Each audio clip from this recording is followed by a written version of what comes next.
Thank you so much for joining us today. We appreciate you being here. Oh, it's great to be with you as always, Maria. Well, we are very, very excited to get you in front of our audience talking about this amazing, amazing trajectory that gold and silver are both on.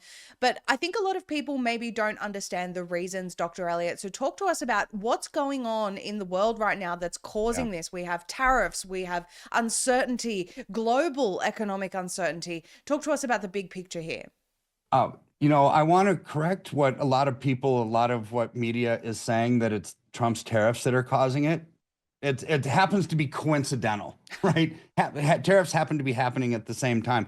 What's causing this distrust in the global environment that's causing gold to go up is simply that it's distrust in the way that things are. So what we're seeing in the gold market right now, it's not a crisis. It's structural, right? So you look back into history, and I want to explain this in just a couple of minutes. 1980 was a massive run in gold at the time. It went from like $600 an ounce to 2,600 over a couple year span, up into that. And what caused that? You had the Iranian Revolution and an oil crisis at the time. And then because of those two big crisis moments, the global community got together and they tried to fix things, right? And they did, and the price of gold came back down again. Well, those speculative spikes of the past are not speculative spikes right now. This is not a speculative spike. When you look at what gold's ascent did last year, it was up 27%. It's already up 16% year to date. Obviously, this draws comparisons to 1980, but it's completely different. Today, there is no expectation of resolution in the global community. Nobody's getting along. You've got the economic warfare, you've got geopolitical conflict. And so what the gold price right now is doing, Maria, it's reflecting, in my opinion, the end of global trust. Right? It's not just another crisis cycle. That shift created a different kind of market, much less, this one's much less reactive than a crisis one because this is a structural shift. It's why central banks around the world are looking to gold to back their currency. They just know that something's different, that there's a pendulum shifting moment here. Trump's tariffs and bringing America back to prominence and evening out the playing field just happens to be happening at the same time that global trust is already eroding. Right. And that's been a long time coming, pretty much ever since COVID. That's just been getting worse and worse. Governments aren't getting better across the world. They're really getting worse. Just to give people an idea of the trajectory that gold has been on, take a look at this, and it just keeps rising and rising. Okay, today we have a slight dip from the huge increase that's been persistent over the past few days. But we've been hitting all-time highs, Dr. Elliott. Do you project that this will continue? Yes, I do. When you look at the chart of gold, there's certain days when gold will spike, like yesterday, up $110.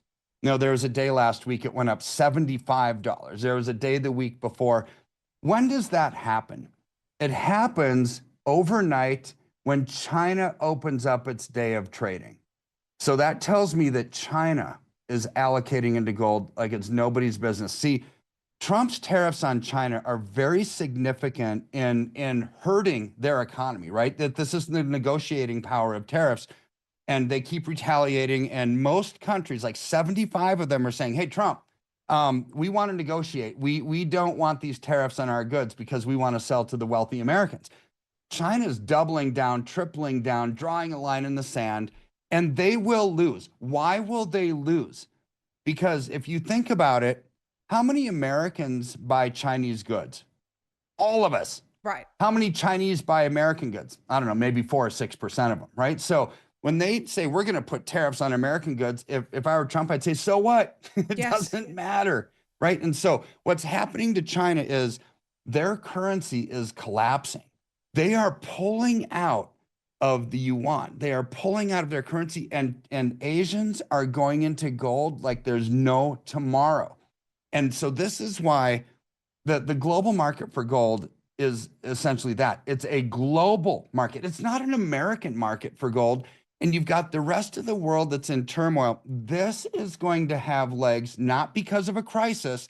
This is going to have legs because it's a structural shift in the global economy as the way that we've done things with central banking, fiat-based money creation, debt-based cycles that burst. It's all happening right now, and people are looking to safety on a global scale. And we're not talking about people like you and me. We're talking about hedge funds. We're talking about international money center banks. We're talking about countries and central banks.